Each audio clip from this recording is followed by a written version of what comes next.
Hi, this is where you start the course. But first, I want to tell you a little bit about it.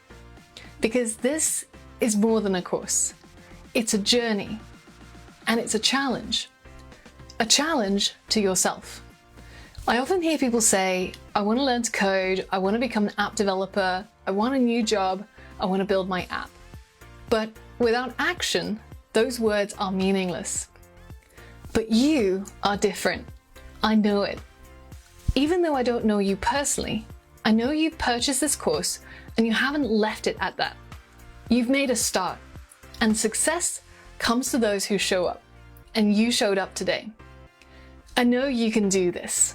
You can make your dreams come true. You can change your own future, and you can change the lives of those people around you. One of the questions I hear most often is, what's the best way to learn to code?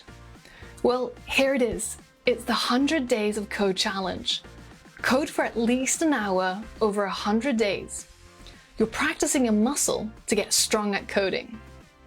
Then the next question, inevitably, is, well, what do I do each day? And I've spent years thinking about this question. And finally, I'm now able to definitively answer that. It's this course. Every day, you're going to learn and apply new programming concepts.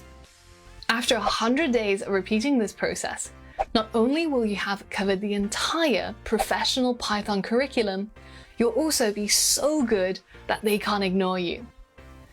There are just 2 rules to get the most out of this course. 1. Pledge to code for an hour a day for 100 days. To keep yourself accountable, I recommend downloading the course pledge. This is a contract with yourself. You can print it out and pin it somewhere you can always see. For example, above your computer or on your desk. By signing the pledge, you're making a commitment to yourself. It's only for you. No one else needs to see it. You can download the pledge in the course resources for this lesson. The second rule is to log your progress using the 100 Days of Code hashtag on Twitter. There are millions of other students who are on this journey with you, and they will support you when times get tough. I recommend tweeting your progress each day with the hashtag 100 Days of Code and search the hashtag on Twitter to see what others are doing as a part of their 100 days. And that's all there is to it. So here's to your success, and let's get started with the course.